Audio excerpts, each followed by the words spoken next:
Welcome, everybody. It is Wellness Wednesday, and I really wanted to talk about something that is present and working on everybody's nerves, and especially right now. And this is a lifelong thing that happens.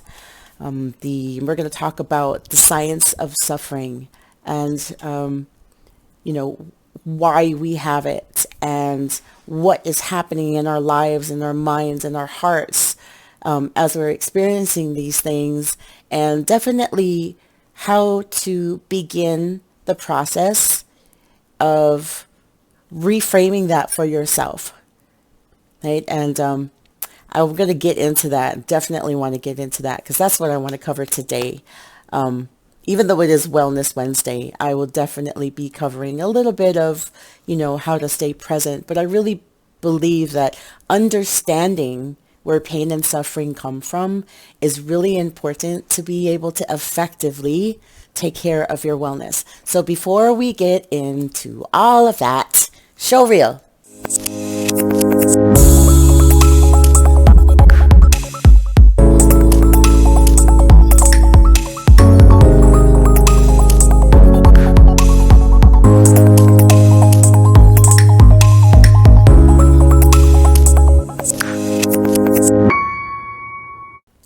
Welcome back.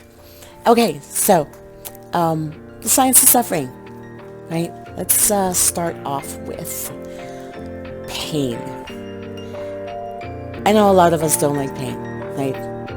For many of us, this is not an enjoyable thing for us, but it's an absolutely a necessary part of life. And the reason why this is because when you experience pain in the body, right?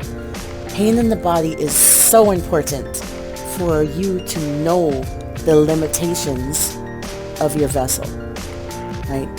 The physical limitations of your vessel. To know that something is wrong. To know that, to make you aware of harm. And the harm and danger is real, right? All of that is real. It's something that's necessary for us to learn how to protect ourselves, because pain is actually part of a defense mechanism that this vessel has. These probes that we have that are the most sophisticated probe ever. We don't have any scientific tools and probes that can translate vibrations, right, and energy in vibration that the human body can. Right? We're talking about sound vibration. We're talking about plant compounds and DNA sugar compounds that get broken down and translated by our tongues for taste. We're talking about all of the variety of light vibrations that we consciously, right, are processing as our sight. We're talking about how we're able to not only take in, but to generate ways to communicate on the vibration of sound, right? Our bodies, our skin can feel vibration on it. Temperature changes, pressure changes, like everything about you, right? This is consistently collecting information, right? And some things that you are in, and some of these vibrations and some of these experiences that you have, injury, when there's accidents, when you get hurt, that pain is real, okay? Absolutely real. And that's in the level of danger. So that's a protective and defense state. What ends up not being real is this fear and suffering, because fear and suffering exist here first. And it's amazing that this only happens with human beings. And this only happens with human beings, this level of suffering, right? Because, and I love following some of the wisest mentors and understanding of energies and personal development and growing past certain stages of your life, right? To key in and take control of where we are in life and what we want in life and how we want to experience it. It's because humans, and this is coming from Sadhguru, who is a wonderful spiritualist, and he says that humans' amazing capability for memory, right? So we have a very long memory, but we also have imagination. So we can take one event or one situation or an engagement with one person that happens momentarily, right? And because of our imagination, right, we can take in that information into our brains, multiply it by 1,000,000 times, and feel it upon ourselves. And because we have such long memories, we can actually hold on to the negativity, right, that our mind has taken this event and magnified it for us. And it just constantly reminds us of it. We constantly have this memory of this situation. And with our imaginations, and everything, Sadhguru does talk about how it really, everything and how powerful your trauma is really depends on your capabilities, right? Your capability of your mind to be able to create more pain than actually existed, and then compound that pain over a long period of time, like say if you suffered something 10 years ago, right? But as time went on, your suffering increased, right? That's actually you doing this to yourself. And I think that being able to understand how the mind works, having awareness that you're actually doing this to yourself, and learning the difference between pain, danger, and fear and suffering, these are all two sides of the same coin, right? They're both suffering, they're both pain, but one is real and one is imagined, right? And one actually has an event and, of course, the hurt that happened. And then on the other side, you have this, that you've magnified this pain, right? It's almost like you've glorified the victimhood that you are experiencing in this. And why do we want to concentrate on that? Why is that important for us to know these things? It's important for us to understand the difference between pain that is real, right, and danger that is real, right, imminent or going to happen, and then fear that we create for ourselves or suffering that we compound because you can't fix anything that you're not aware of. Now, the thing I want to make sure that you're aware of in this particular video is to understand that all suffering for all humans on this planet is suffering. There is no greater or lesser suffering, right? Because you can only experience your suffering.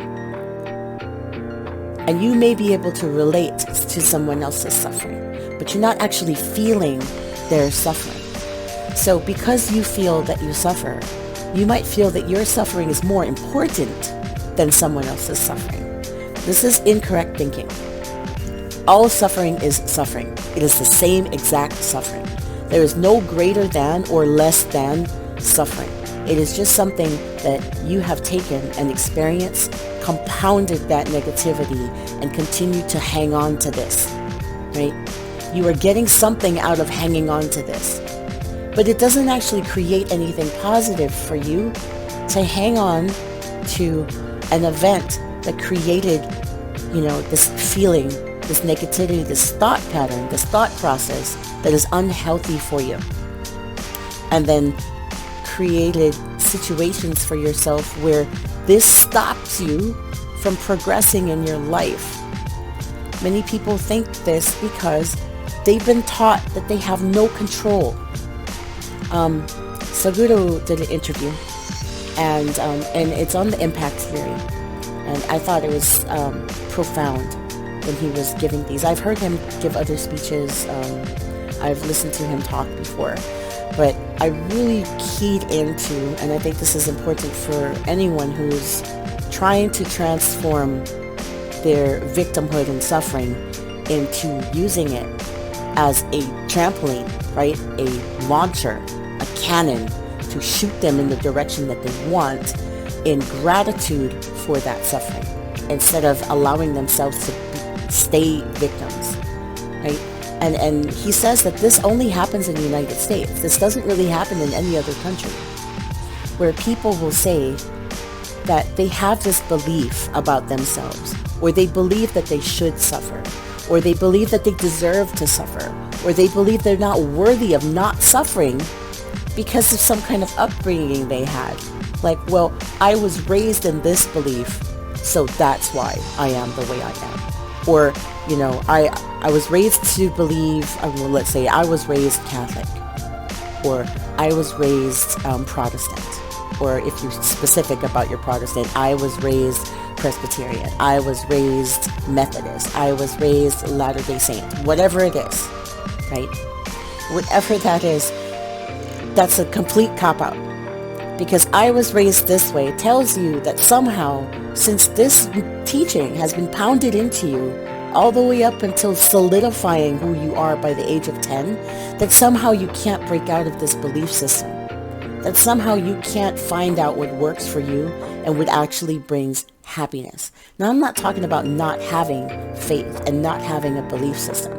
I'm talking about allowing what doesn't work for you to affect you in a negative way, right? Because there is nothing outside you that can affect your power of choice, right? There's nothing outside you that can make choices for you. Opportunities are made, right? People come into your life. You know, prayers are answered, but everything you do is choice, right? And nothing can interfere with that power that you have. You can be influenced, but I tell you what, the worst influencer that you listen to the most is actually yourself and your own brain. You are your own enemy, your worst enemy, because your brain will lie to you.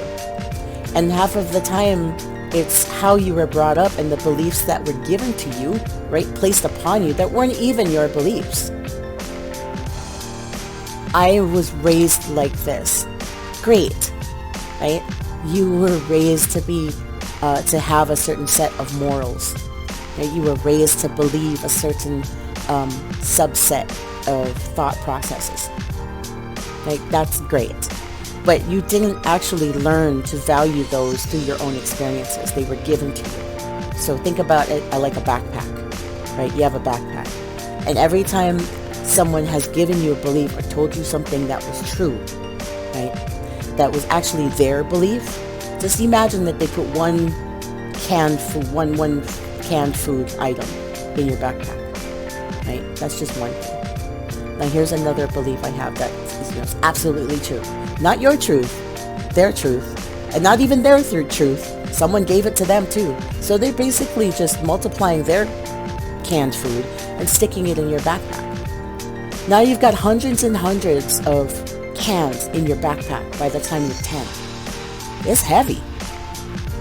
There might not be any more room for more cans in your backpack at that point, right? And these beliefs that weren't yours, right, and that you haven't actually had personal experience to validate some of those beliefs, or maybe you have questioned them because you have different experiences that are validating something else, right? You need to listen to yourself. And everything that you're going through in life, you have to create your own values and what works for you. No person on this planet is exactly the same as someone else. We don't learn the same.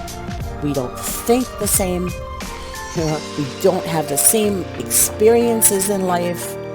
You are so unique. How is what works for everybody else going to work for you? Is that even possible? Is that even possible that something works for everybody? There are universal laws that exist, right? And they just exist outside you. They've existed and they were true before you came here. They exist now in the present while you're here, and they're going to exist when you're gone. You know, law of gravity, law of cause and effect, the law of energy. These things exist. They're not a belief. It's a law, right? And when someone else tells you a law, that isn't actually a law is just a belief. And a lot of the beliefs that you have were actually given to you. You didn't earn them, you didn't learn them, you didn't experience them on your own. So this kind of belief, I gotta say belief? Yeah. This kind of belief that did not belong to you and that was actually given to you can actually stop your progress when you hit a wall, when you experience a trauma, when something happens to you that's so emotionally damaging that you have no idea how to process it except for to reach outside with all those values that people have placed upon you that you didn't learn, experience, or earn on your own. I will tell you that having faith in any capacity is wonderful, it's beautiful, it has to happen. But if you didn't build those on your own, right? It's like going to a doctor that has no idea who you are, has never seen you before, and then saying, heal me. He can't. He has to have a history with you. He has to have an understanding of what your medical history is. He has to have an understanding of what works with you, what you're allergic to, what doesn't work with you, right? Any pains that you had before. Literally, he has to learn about you, and you have to give him this process that you've gone through to even see if he has the capacity to help you, right? So you're reaching outside yourself for answers at this point when you're dealing with your trauma, right? What you need to know is that as long as you choose victimhood, as long as you choose to believe that you can't change anything, as long as you choose to believe that this is too hard to overcome, as long as you choose to believe that there is no way out of this, right? You are right. Because you are so powerful in your ability to choose that whatever you choose, it is. You just created that for yourself. And no matter how hard someone else tries to help you, someone else tries to guide you, or someone else tries to give you a way to get out, if you choose to stay there, no one else can help you. So utilize this power of choice to choose to learn how to let go of a limiting belief, of a thinking process that has generated these negative feelings that you're having and that you have been allowing to affect your life and allowing how you affect the lives of others. You do not have to suffer. Now, that doesn't mean that you don't place any value in the event that happened, and you don't place any value in any of the experiences that you've had because of your suffering. Absolutely not. I want you, this is going to sound crazy. I know this is going to sound crazy. Don't judge me. It's super important that you embrace the suck. I want you to validate your suffering, not ignore it. I want you to remember your pain, not forget it. Right? But I also want you to use that and think about what came of it. What happened because of your suffering? How did you grow because of your suffering? What kind of systems that you have to put in place to protect yourself, to learn, right? When you do this, when you learn how to reframe and retell your story, right? Because if you say it is, it is. If you have this power, who says you can't rewrite your story? You absolutely can. That's why affirmations are so powerful. You're like, well, affirmations are just lying to yourself because it's telling you something that isn't. Is it though? Is it really? With everything that has been promised to you and absolutely knowing that you are so special and individual, right? And that you're here for a purpose, regardless of if you know what that purpose is, right? When you say and when you think, then it is, right? I love me some Preston smiles, right? I see it. I was like, think. Oh my gosh, I'm so bad at that. I'm going to have to look it up. I should memorize this. I speak what I say until I see what I seek. I think that's what it was. When I get it, I will put it down in the comments. I promise. It's super beautiful the way that he puts it. I speak what I say until I see what I seek. I think it was. So basically, you're not lying to yourself when you do these affirmations. You're not lying to yourself or discrediting your experience or your suffering or that event or yourself when you're learning to reframe your story. Absolutely not. You are speaking and choosing, right, and creating the existence that you want for yourself. I mean, the most important question to ask yourself, right, because you're the only one that can work through this, just you. The most important thing to ask yourself then is, do I like feeling this way? And am I willing to continue this? Right?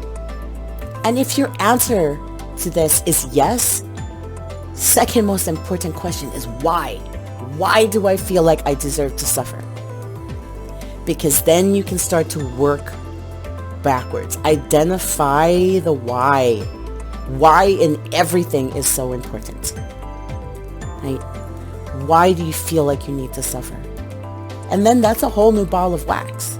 But everything in healing, in any capacity, is baby steps. But you have to start somewhere. And so choosing to not create more suffering for yourself and choosing to learn and go out there and find guidance to be able to reframe your story, right? This will give you some empowerment and control over the only thing you actually have control of. And that's you, right? And that's what I wanted to give to you, that I think is super important. Because you are unique, and you are beautiful, and you are wondrous. And the strengths that you have in your life that you have acquired, and in the level, right, in the skill set that you have, in the strengths that you have, in the order of which you have it, will never happen again in the lifetime of human existence. There's so many numbers I can sprout at you right now, but I'm not going to. But this is how unique you are. So if this is how unique you are, you do not deserve to create suffering for yourself. You do not deserve to block all of the wonderful experiences that you can have during this lifetime. You absolutely deserve to be loved. You deserve to be free. You deserve to experience all the good things that there are in life. You deserve to have them in your life, and you deserve the chance to teach yourself to do these things. Right? So I want to let you know how incredible you are, and that I believe in you, and that you are wondrous in the many things, and the potential that you have is unlimited potential, right? Because you have this amazing power of choice. So I want you to think about that, right? And ask yourself those kinds of questions. So I want you, leave with you to be love, be kind, be brave, be you, and I will see you again some other time. If you have not yet looked at any of my other videos and you're not a member, I guess it kind of is a membership. It's a membership. It's a brotherhood. If you have not yet subscribed to my channel, please like this video and subscribe. And don't forget to hit the notifications bell that are personalized for you so that you know when different videos are coming out. It is always my intention to create content for you that helps you to find your happy, no matter what that means for you. And I leave you this with love and light and much gratitude for you spending your time and energy with me. Thank you so much. All right? And I will see you guys later. Bye-bye.